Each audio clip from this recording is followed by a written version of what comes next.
AEW Forbidden Door later this month is going to be absolutely insane. And we got matches added to the card last night on Dynamite. Let's get into it.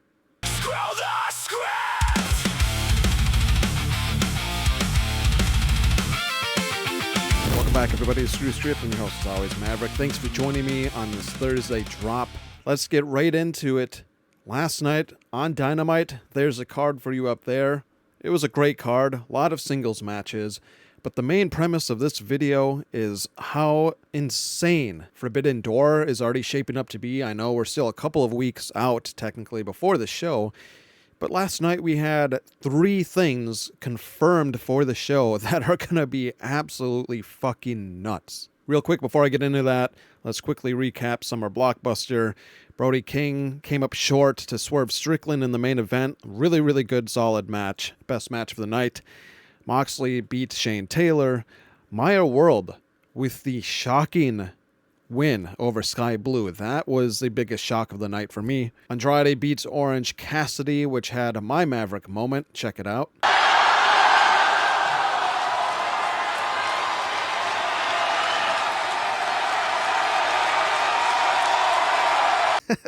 Absolutely fucking hilarious. Orange Cassidy is the perfect mix of comedy and pro wrestling. I think Danhausen, the reason why he didn't really succeed in AEW is that he was 90% comedy, 10% wrestling. We saw that he shattered his knee or leg or whatever it was that left him sidelined for like a year and a half, and they just creatively had nothing for him. And now we see him being used in WWE in a very comedic role. Yes, it works for them, but it's not AEW style. Orange Cassidy is about as far as you can go when it comes to comedy, but he's a damn good wrestler in the ring. He is a worker. Great match against Andrade. This was my second favorite match. Pac and Briscoe, solid match there as well. Ciampa spoke. We saw Kevin Knight speak and Darby Allin jump him at the end. And now this is going into the matches that were confirmed for Forbidden Door that is going to put asses in seats and draw a lot of good rave reviews, I feel like. The big one you saw on the thumbnail, Kenny Omega versus Zack Sabre Jr. Holy shit, dream match. This is what Forbidden Door is for. This is what AEW is all about. If you have a problem with that, you're either the hacker, which I'll address in a few minutes, or just a ridiculous-ass AEW hater, an E-Stan, whoever you are, and you look at that match and you can't find a way to enjoy what that is going to be, I feel sorry for you. And now we know the finals for the Owen Hart Foundation tournament is going to be Swerve versus Ospreay. That is going to be a damn good match. They had a match 2 years ago at Forbidden Door with, I believe, Swerve coming out on top on that one when he was AEW champion. This time, I think it's going to be different. I really feel like it's Ospreay that's going to hoist up the AEW championship by the end of the show in Wembley at All In later in August. If he doesn't, there's got to be a really good reason for him not to, because I think it can generate one of the biggest pops in AEW history when he does win that title.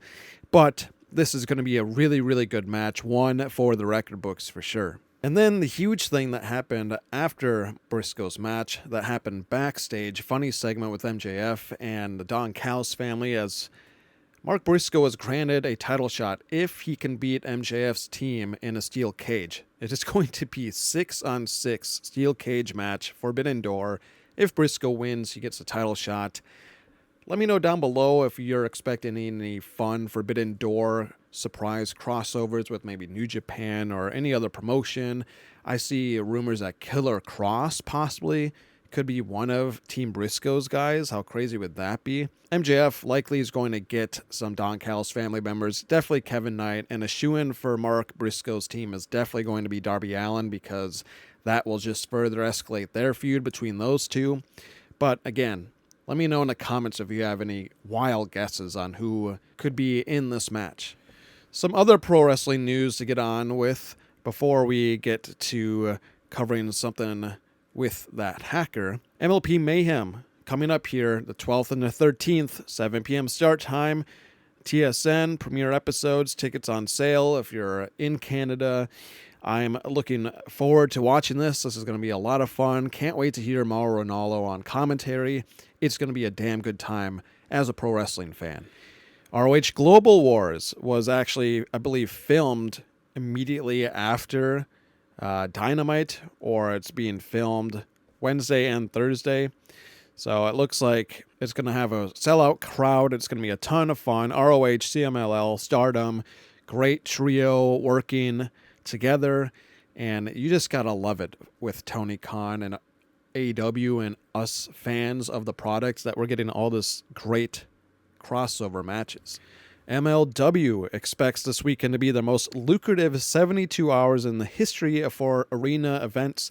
Fightful Select has learned that they are expecting 3 sellouts. Really good news for MLW. I have gotten back into it.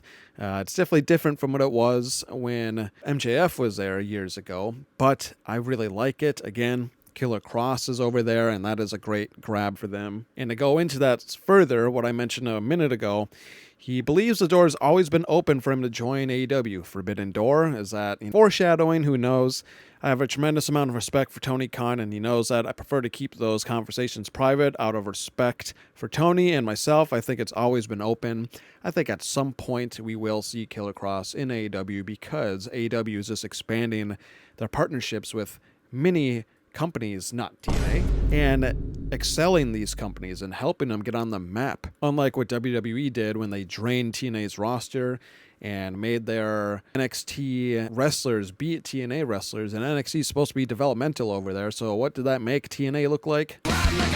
Lesser than developmental. And I really think long term, you get the idea from my previous video that TNA is just going south fast. And speaking of MLW Fusion, one of those matches, Kushida versus Alan Angels for the World Middleweight Championship. I like that they have a middleweight championship. I like the word middleweight. I think it's great. That's the division I would fight in, and I like both of these wrestlers a lot. I can't wait to watch this match. Check it out. Fusion this upcoming Saturday. And the only WWE thing I have to address is it's staggering numbers that just keep falling and falling and falling. SmackDown averaged barely over 1 million viewers last week, only 3,000 ahead of Dynamite. And you know what?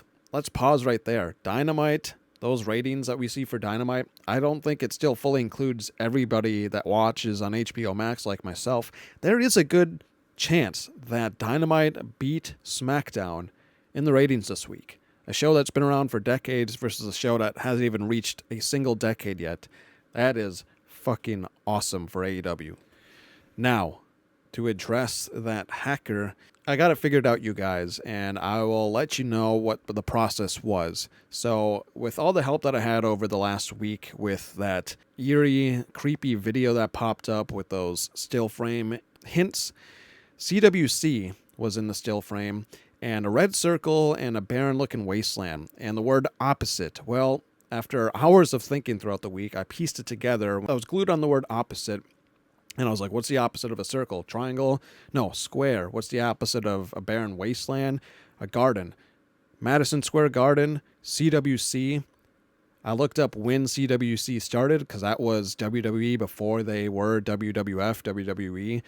Capital Wrestling Corporation started and had their first show in Madison Square Garden on January 7th of 1953.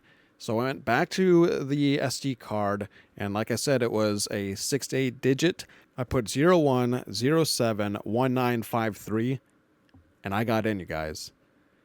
And something very bizarre was on there, and I had the liberty to extract it from that beater computer and safely put it to this one. So there was a very creepy, short but creepy video on there. I was very safe in extracting it, and I put it on a USB, and then I took that USB, put it through some software for viruses, didn't catch anything, so I think all that was on there was this message. Take a look.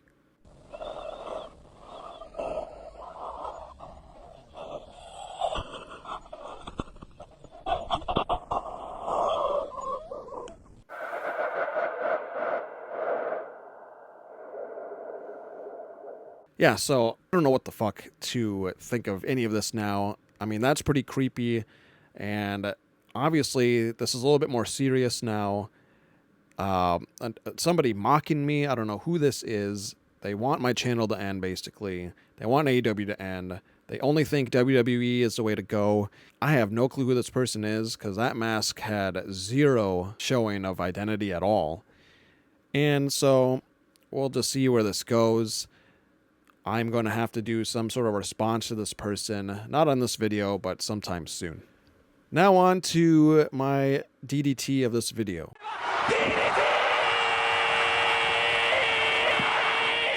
I have one for you today.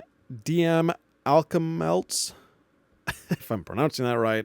Words on the Street says that this episode of Dynamite sucks. It was not bad. He goes on to say, Knight, Briscoe, Dorby, No Pop Monet, Jobbers STP, all of these in the first hour. My God, what a trash. Like everything from AEW. Jeez, fix your grammar and pronunciation and all that stuff first before you go on a rant here that's baseless. No, I disagree with pretty much all that. Kevin Knight is better than any young wrestler in WWE right now. Briscoe is a likable guy. Darby Allin, biggest little man for AEW. Mercedes Moné can out-wrestle pretty much every female wrestler in WWE. SCP, they're not jobbers. There's a young group. There's many reasons why this person is wrong. But for those reasons, you are this video's DDT. That's all I had in this episode of Screw Script. Again, let me know down below your predictions on who you think is going to be in that cage match for Forbidden Door. Do you have any other wild predictions for Forbidden Door to see wrestlers in AEW for that event? What are your thoughts on that Hackers video that I finally uncovered? As always, this has been Maverick with Screw Script. Thanks for watching.